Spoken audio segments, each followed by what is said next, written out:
की जो परंपरा है, इसको इस संग्राम ने आगे कैसे बढ़ाया? क्योंकि ये जो संग्राम था, ये जो लड़ाई थी हमारी आज़ादी के लिए, एक बेहद लोकतांत्रिक लड़ाई थी। इसमें देश के किसान, देश के जवान, देश के मजदूर, देश के अधिवक्ता, देश के बुद्धिजीवी, चाहे किसी भी जाति के हों, चाहे किसी भी धर्म के हों, चाहे किसी भी भाषा को बोलते हों, सब इस स्वतंत्रता संग्राम में शामिल हुए। सब ने हमारे देश की आज़ादी की लड़ाई लड़ी।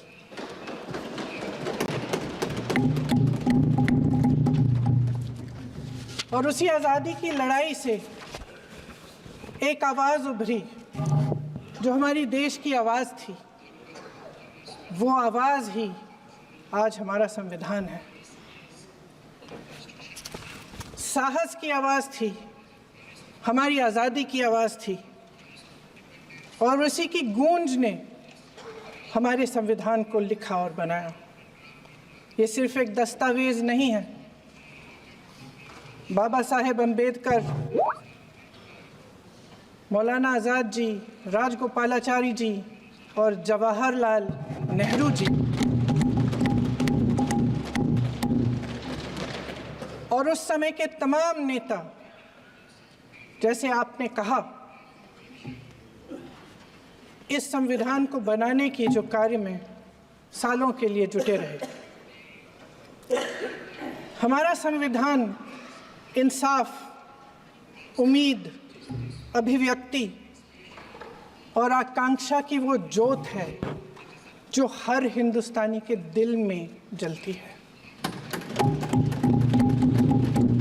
अध्यक्ष महोदय, इस ज्योत ने हर एक भारतीय को ये पहचानने की शक्ति दी कि उसे न्याय मिलने का अधिकार है, कि उसमें अपने अधिकारों के लिए आवाज़ उठाने की क्षमता है, कि जब वो आवाज़ उठाएगा तो सत्ता को उसके सामने झुकना पड़ेगा।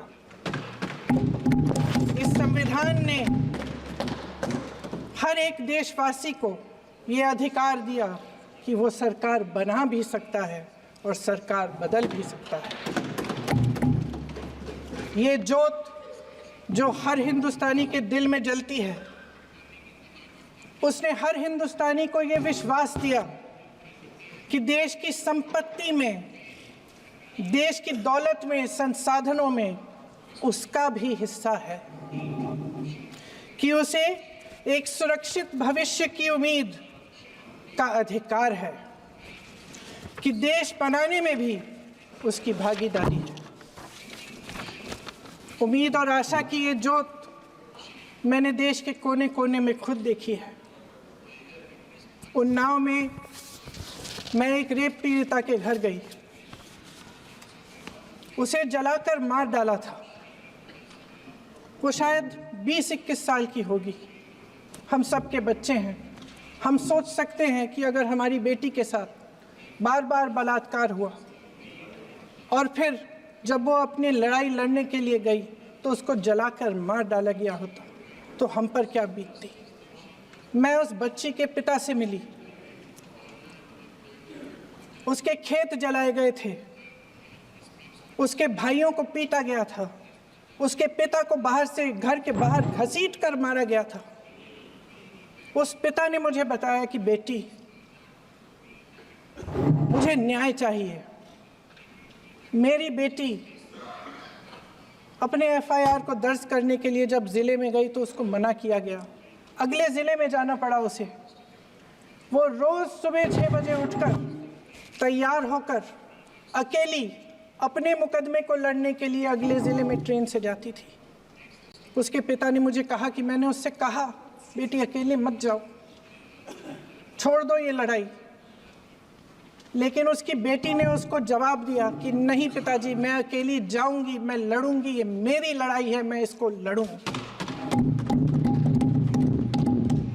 ये लड़ने की क्षमता, ये हिम्मत उस लड़की को और करोड़ों भारत की नारियों को हमारे संविधान ने दी।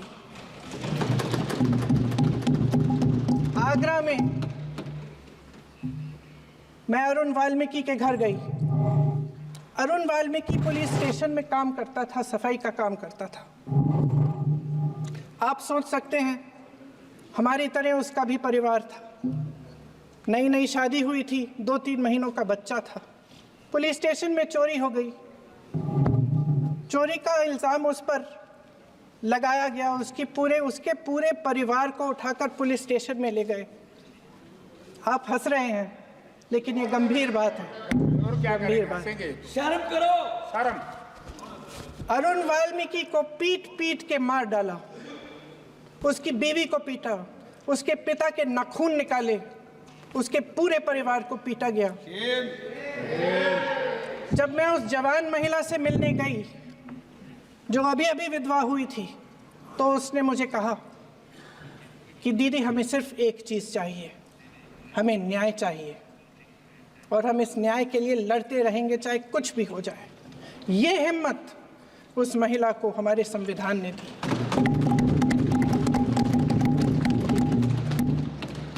संभल के कुछ लोग आए थे हमसे मिलने जो मृतकों के परिवार के सदस्य थे।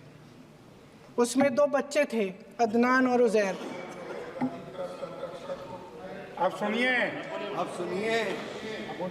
उसमें 2 बच्चे थे, अदनान और उजैर। एक बच्चा मेरे बच्चे की उम्र का है, दूसरा उससे छोटा 17 साल का है।